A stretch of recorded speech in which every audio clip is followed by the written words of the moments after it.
Willie D Live. Nicole, talk about Beer Echo. I mean, calling it a philanthropy doesn't, I feel, is the right label. It's, in America, we think about our donation dollars as taking on these high risk but very valuable things. And that's how I've gone into it. That's how I've thought about my giving. My first area of giving was criminal justice reform starting in 2015, and it's evolved a lot.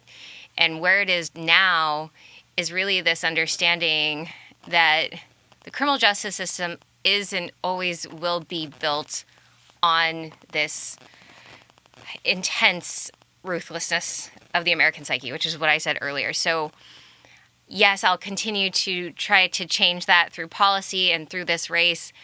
But what I really want to work on and what I have been working on is, what heals communities is the same across the board.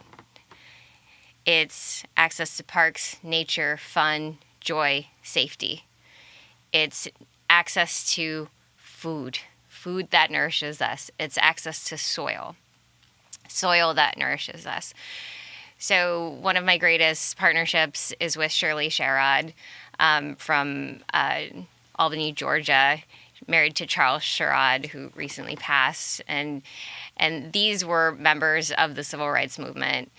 And Shirley is amazing because she represents what happens when people in America can own farmland and nourish their communities directly, nourish the bellies of their communities. And so I've been working to help expand programs. I've been working on policy to make sure that all Americans can own farmland and feed their communities. We know that good nutrition makes for healthy babies, healthy mamas. And we know that all the food deserts in this country are in low-income communities and underserved communities. So accessing just the nutrition we all need to be strong is harder in communities of color, and it shouldn't be that way. So my foundation's been working in that. And then maternal health. I'm the largest funder in women's reproductive health. But I think that women's reproductive health has to do with environmental factors. Again, food, water, clean air, homes, safety, lack of chemicals in the environment. So did you know that the ovaries are like the least researched organ? All of our understanding of science around heart and brain, about 70 years more research. So, like, if you were to compare relatively, like, in terms of, how much literature has been contributed to understanding the function of the heart and brain, it would be here. Relative to that, ovaries is maybe one less than, 0.1%. Women have been neglected scientifically for ever. In fact, if you look at research on mouse models in labs, we haven't even done research on female mice up until just, 10, 20 years. And that's because female mice were considered more complicated to collect data on. And so what I've been focusing on is understanding maternal health through investing in foundational sciences.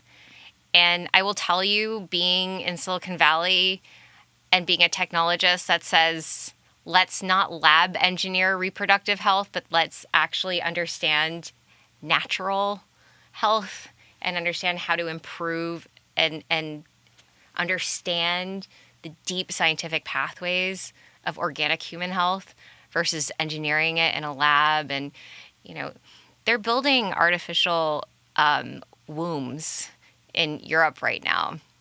They're trying to create fetuses out of stem cells in labs.